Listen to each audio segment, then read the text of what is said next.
কেমন আছো তোমরা সবাই? হ্যালো বন্ধুরা, আবারও চলে আসলাম একটা নতুন ভিডিও নিয়ে। তো আজকে অনেক দিন পর আবার মামুনদিকে ভিডিওতে পেয়েছি। আগে তোমরা মামুনদির ভিডিও দেখেছো, মামুনদির একটা বিরিয়ানি ও দেশি মুরগি মাংস রান্নার ভিডিও তোমাদের কাছে শেয়ার করেছিলাম।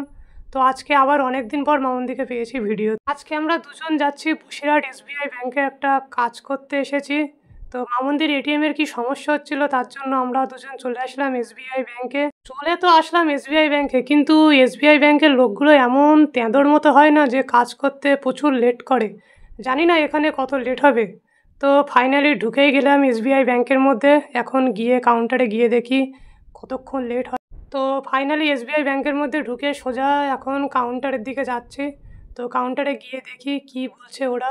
তো ফাইনালি চলে আসলাম এখানে। এখানে এটিএম কার্ড দিলাম এবং অনেকক্ষণ ওরা লেট করছে, কারণ জানেনই তো এসবিআই ব্যাংকের সমস্যা কোনো দিনও শেষ হয় না।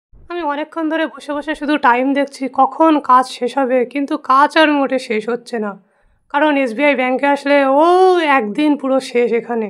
কিছু বলার নেই, ওরা এত লেট করে কাজ করে না, আর এত মানে সাধারণ মানুষদের বা পাবলিকদেরকে এতটা সমস্যার সৃষ্টি করে, তা আর কি বলবো। তো ফাইনালি অনেকক্ষণ পরে 4-5 ঘন্টার পরে ফাইনালি কাজ কমপ্লিট করার পরে এখন বেরিয়ে পড়লাম। তো টাটা বন্ধুরা, আবার নেক্সট ব্লগে দেখা হবে।